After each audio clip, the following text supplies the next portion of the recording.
कक्षा 9 विषय हिंदी। पाठ का नाम पंचवटी। हाँ, और लेखक का नाम, कवि का नाम मैथिली शरण गुप्त जी ने कहा है।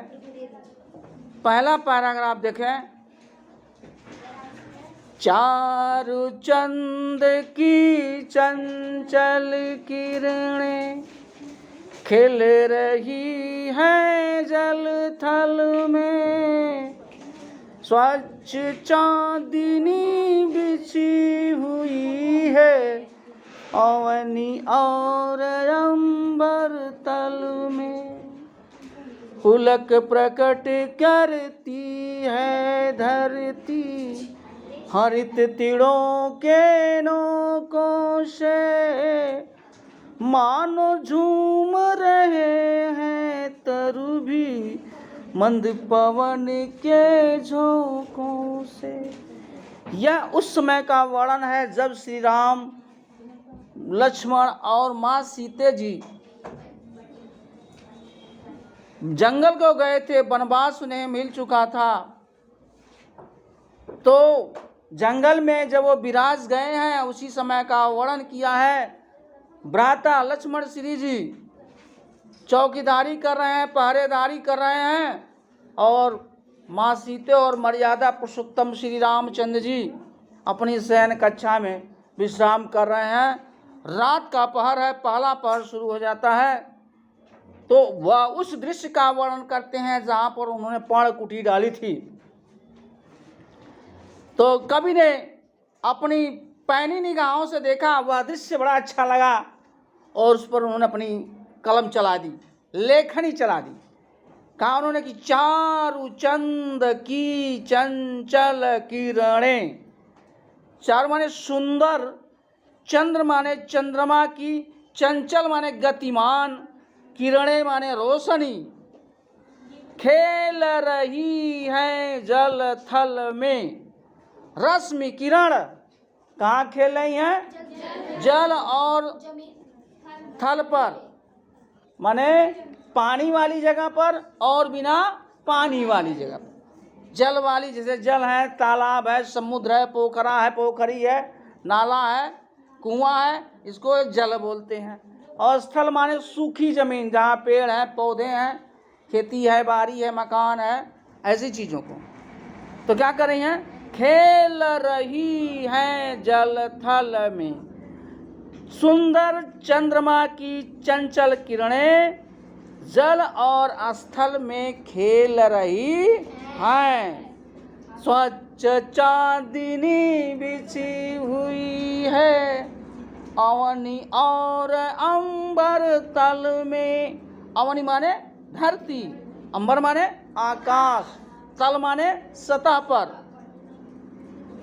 स्वच्छ चांदनी, बिल्कुल दुधिया की तरह से सफेद चांदनी धरती के ऊपर और आकाश तक एक चादर के समान क्या हुई है?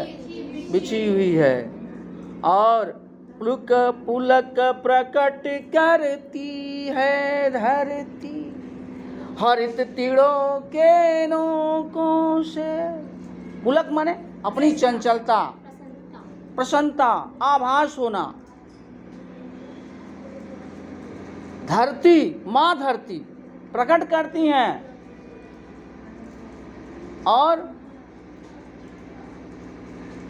हरित तीरों के नोकों से, हरित तीरों पर ओस की बूंदें मोती के समान सुबह की किरण, अरे रात की चांदनी में नहा रही हैं।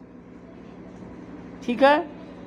और हरित तीरों के नोकों से, हरी जो तिनके हैं, हरे भरे जो तिनके हैं, उस पर ओस की बूंदें मोतियों के समान चांदनी रात में नहा रही हैं, दमक रही हैं, चमक रही हैं, कांति फैला रही हैं। और मानो झूम रहे हैं तरु भी, तरु माने पेड़। ऐसा प्रतीत होता है मंद पवन के झोंकों से, जो धीमी गति की रसीली हवा चल रही है, इससे पेड़ झूमते हुए महसूस हो रहे दूसरा पैराग्राफ, पंचवटी की छाया में है सुंदर पर्ण कुटीर बना, उसके सम्मुख स्वच्छ शिला पर धीर वीर निर्भीक मना।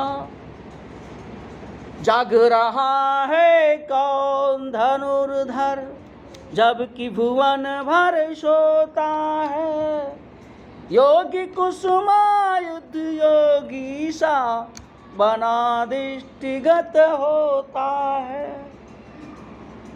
मैथिली शरण गुप्त ने दूसरे पैराग्राफ में बड़ा सुंदर वर्णन किया है।